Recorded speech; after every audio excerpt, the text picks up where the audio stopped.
और सबसे पहले मैं अपने प्रेस के साथियों को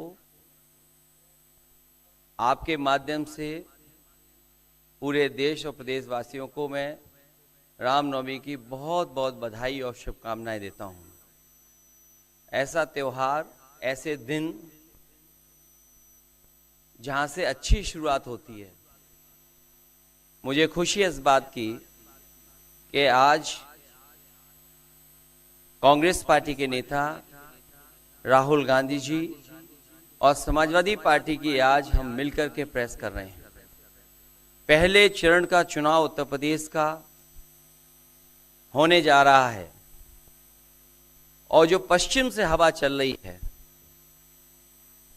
वो पूरे के पूरे उत्तर प्रदेश और देश के माहौल को बदलने जा रही है। आज गाजियाबाद में बैठे हैं। इस बार भारतीय जनता पार्टी को गाजियाबाद से लेकर के गाजीपुर तक इंडिया गठबंधन सफाया करने का काम करेगा। आज किसान दुखी है। तमाम जो वादे किए थे, भारतीय जनता पार्टी की हर बात झूठी निकली। उनके वादे झूठे। न किसान की आय दोगुनी हुई, न नौजवान को नौकरी रोजगार मिला, और जो सपने दिखाए थे विकास के वो भी अधूरे हैं। जो इनका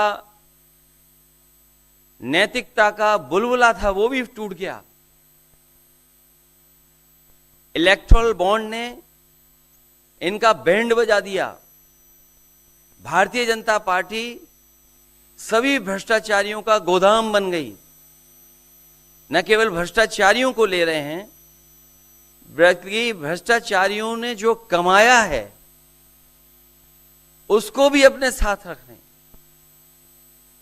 जहां उत्तर प्रदेश देश का सबसे बड़ा प्रदेश है, डबल इंजन की सरकार में जो दावा करते रहे डबल इंजन, उनकी होर्डिंग देखिए आप कि अब डबल वहां पर नहीं दिखाई देते हैं, अकेले दिखाई दे रहे हैं।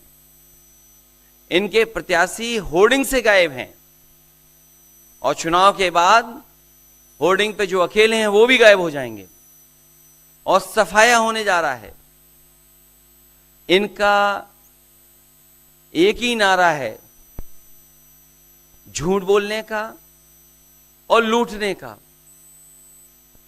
लूट और झूठ भारतीय जनता पार्टी की पहचान बन गई है। पेपर लीक कितने हुए हैं?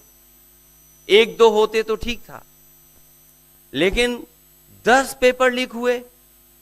और मैंने कई मौकों पर वो बात बताई कि अगर एक परिवार के हम केवल 3 सदस्यों को मान लें, जिस व्यक्ति ने परीक्षा लिखने की तैयारी की, जो परीक्षा नहीं दे पाया पेपर लीक के कारण, और उसके मां बाप को अगर हम जोड़ लें तो ऐसे 60 लाख नौजवान हैं।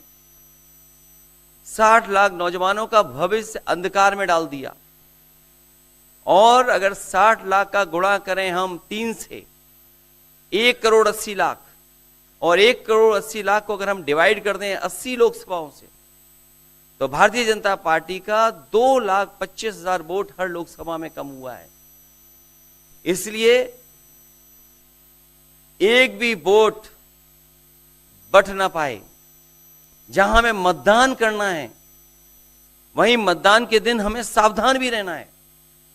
अगर हम सावधान रह करके मतदान करेंगे और अपने बूथ की चौकीदारी करेंगे तो भारतीय जनता पार्टी का सफाया होगा। आने वाले चुनाव में, ये देश का चुनाव है, देश की जनता बदलाव चाहती है और बदलाव की हवा पश्चिम से उत्तर प्रदेश से चल रही है। और मुझे पूरा उम्मीद है आने वाले समय में इंडिया गठबंधन और नई सरकार देश में दिखाई देगी। शुक्रिया अखिलेश जी। राहुल जी।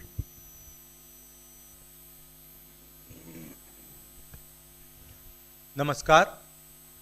रामनवमी की आप सबको, देश को बहुत बहुत शुभकामनाएं। ये चुनाव विचारधारा का चुनाव है। एक तरफ आरएसएस और बीजेपी जो संविधान है, लोकतांत्रिक सिस्टम है, उसको खत्म करने की कोशिश कर रही है, और दूसरी तरफ इंडिया गठबंधन, कांग्रेस पार्टी संविधान को, लोकतंत्र को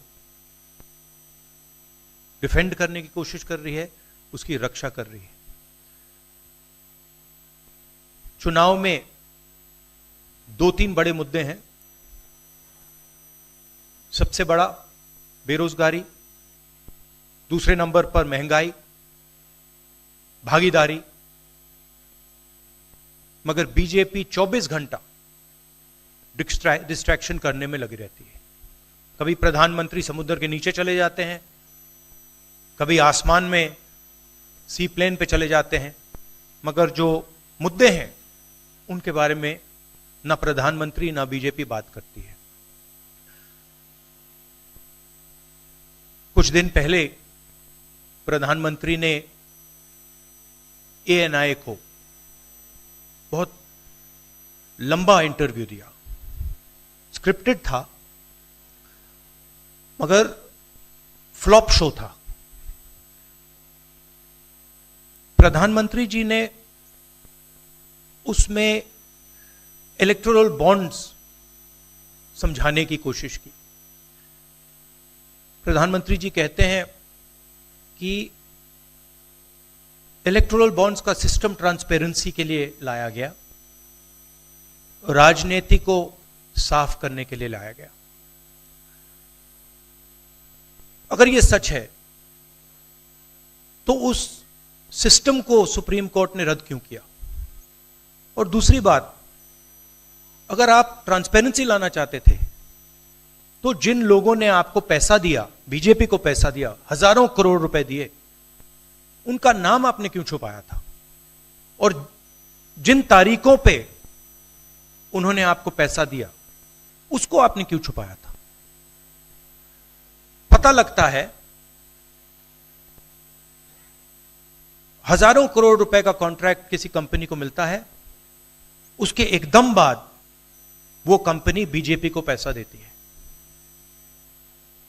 सीबीआई की इंक्वायरी होती है, ईडी की इंक्वायरी होती है किसी कंपनी पर, शुरू होती है, उसके 10-15 दिन बाद कंपनी करोड़ों रुपए बीजेपी को देती है और फिर सीबीआई की इंक्वायरी, ईडी की इंक्वायरी बंद हो जाती है। सड़क पे इसको एक्सटॉर्शन कहते हैं, एक्सटॉर्शन कहते हैं सड़क पे। तो ये जो है इलेक्टोरल बॉन्ड्स का जो स्कीम है, ये दुनिया का सबसे बड़ा एक्सटॉर्शन का स्कीम है। हिंदुस्तान के सारे बिजनेसमैन इस बात को समझते हैं, जानते हैं, और प्रधानमंत्री जितनी भी सफाई देना चाहें कोई फर्क नहीं पड़ने वाला है, क्योंकि पूरा देश जानता है कि प्रधानमंत्री भ्रष्टाचार के चैंपियन है। धन्यवाद। शुक्रिया राहुल जी। अच्छा, एक और बात, आपने जयराम जी आपने कहा कि जो भी आपको क्वेश्चंस पूछने हैं आप पूछेंगे, और ये ओपन एंडेड प्रेस कॉन्फ्रेंस है। बट इसमें एक और बात, मुझे पहले ही 2-3 बीजेपी वाले क्वेश्चंस पता लग जाते हैं, तो वो तो गारंटीड पूछे जाएंगे, तो उनके लिए मैं तैयार हूं।